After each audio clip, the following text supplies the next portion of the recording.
So 4 days before the next big vote, that's in the primary in South Carolina for Republicans. Democrats will caucus the same day in Nevada. And look what's back here.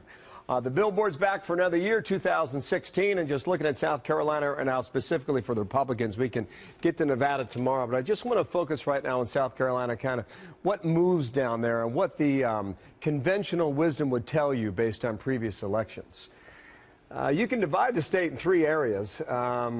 You can go upstate here, and people like Newt Gingrich has been very successful in places like Greenville, South Carolina, Spartanburg, and to the same degree in 2008, you know, Huckabee just ran the board here in these counties in upstate.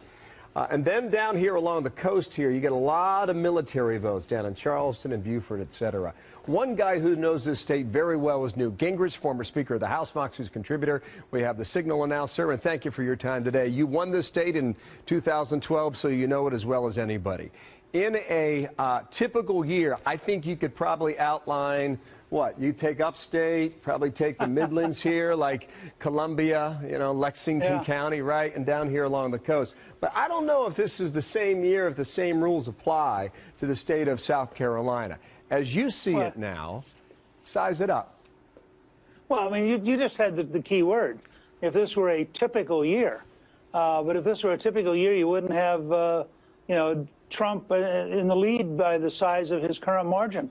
If this was a typical year, you'd be in a totally different environment. I think we're really seeing, and you see it in both parties, with Sanders and with Trump, a tremendous rebellion by millions and millions of Americans who are really fed up with Washington.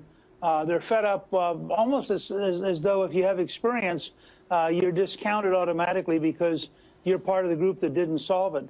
And I think that's caused a level of turmoil in both parties that's very surprising. And this Saturday, you may see that turmoil both in South Carolina and in Nevada. But I can tell you that South Carolina is also a state that's had a very large influx of retirees down along the coast. People like John Kasich are doing better than they would have 20 years ago because they're very, and if you go to Sun City, you go to Beaufort, you go to Myrtle Beach, there's a very substantial number of people moved out of places like Pennsylvania and Ohio who are comfortable with a candidate like Kasich.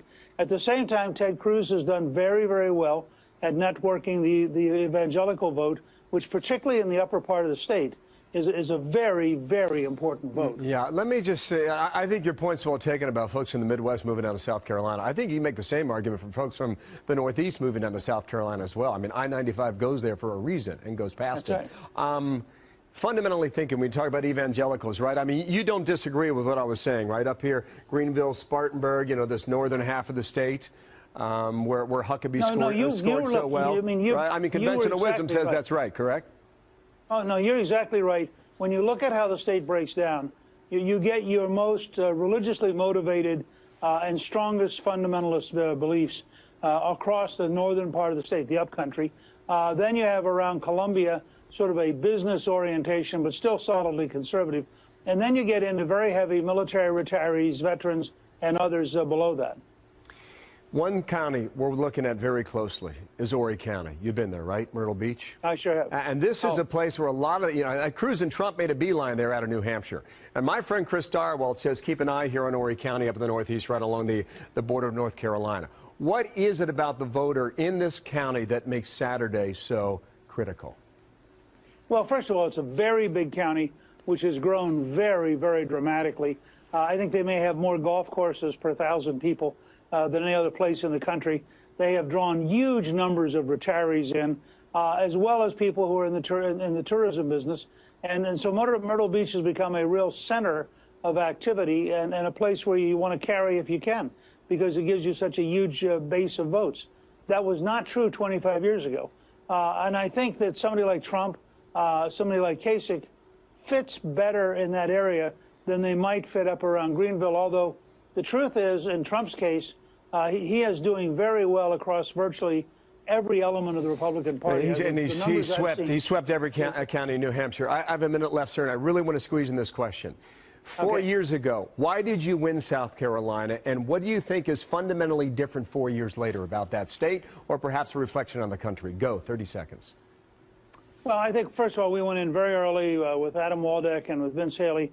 We built a ground organization all across the state of people who wanted a solid conservative and an articulate conservative. I think then we won the debates very decisively, and that really brought us a large number of people who were very committed to us. Excuse me.